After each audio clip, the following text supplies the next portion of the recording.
కలొచ్చిందంట. ఆడు కళ్ళు మూసుకొని ఇట్లా ప్రవచనం చెప్తుండు, ఇట్లా అంటుండు, గ్లోరీ గ్లోరీ గ్లోరీ గ్లోరీ. ఓ నా కుమార్తె మేరీ 2000 సంవత్సరం మూట వచ్చే పడే పడే మేరమ్మ నెత్తి మీద మూట పడుతుందంట. మేరమ్మ నెత్తి మీద మూట పడితే మేరమ్మ బతుకుతాదమ్మా? మేరమ్మ నెత్తి మీద మూట పడితే మేరమ్మ బతుకుతుందా? సెచ్చూరుకుంటుంది. డబ్బులు ఊరికి ఎవరికి? మనకు అర్థమైంది. డబ్బులు ఊరికి ఎవరికి వస్తాయమ్మా? వస్తాయా? కష్టపడిన డబ్బులకి రావు, కష్టపడితేనే డబ్బులు వస్తాయి. ఇటువంటి ప్రవచనాలు నమ్మకండి. ప్రవచనాలు ఉన్నాయి కాదంటలేను. ఊకనే దేవుడు మూటలు ఇయ్యాడు. కష్టపడాలి. ప్రభు కోసం సాక్షిగా బ్రతికితే నిన్ను దేవుడు దీవిస్తాడు. ఉన్న నీ 10 జీడిపిక్కల చెట్లనే నిన్ను దేవుడు దీవిస్తాడు. నీ ఎకరం పొలాన్నే దేవుడు దీవిస్తాడు. ఉన్న చిన్న వ్యాపారాన్ని దేవుడు దీవిస్తాడు. కానీ ఆయనకి సాక్షిగా బ్రతకాలి. ఉన్న చోట్ల మన సాక్ష్యాన్ని మనము కాపాడుకుంటే మన దేవుడు సంపదల గని, శ్రీమంతుడు, ఆగర్భ శ్రీమంతుడు, మనల్ని దీవించే దేవుడు, మనకు మూటలు ఇచ్చే దేవుడు. ఇస్తాడా ఇవ్వడా? మీకు ఇచ్చిండా ఇవ్వలేదా? ఇల్లు లేకపోతే ఇల్లు కట్టుకోలే చెప్పండి అమ్మా. ఓ 100 పిక్కల చెట్లు ఉన్నాయి, లేవా? లేవా? పత్రుల బంగారం కొనుక్కున్నావు, నీ మాట మారింది, నీ చూపు మారింది. ఆస్తులు ఓ ప్లాట్ కొనుక్కున్నావు. నాకు కూడా నన్ను దీవించిండు దేవుడు, ఊహకు మించి దీవించిండు.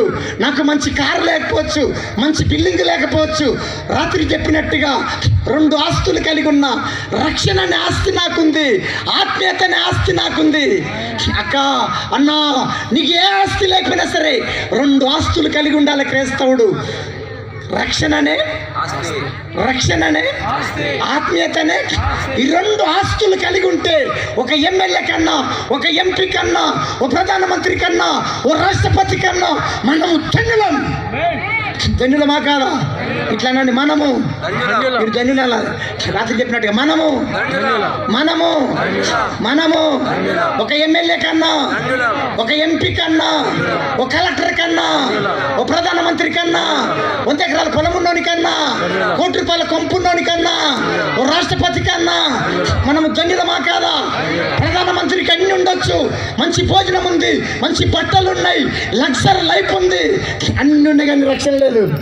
అక్క నీకు ఏమీ లేకపోవచ్చు, మంచి ఇల్లు లేకపోవచ్చు, ఎకరం పొలము లేకపోవచ్చు, పచ్చళ్ళ బంగారం లేకపోవచ్చు, ఓ 4 పట్టు చీరలు లేకపోవచ్చు, మంచి పలుకుబడి లేకపోవచ్చు, 2 ఆస్తులు కలిగి ఉన్నావు, నువ్వు ధన్యురాలు.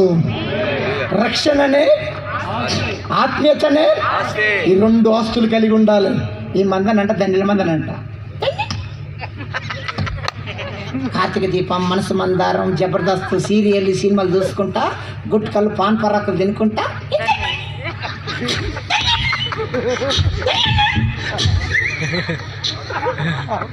ఎట్లా మళ్ళీ ధన్యురాలమ్మా? నువ్వు ధన్యురాలవేనా?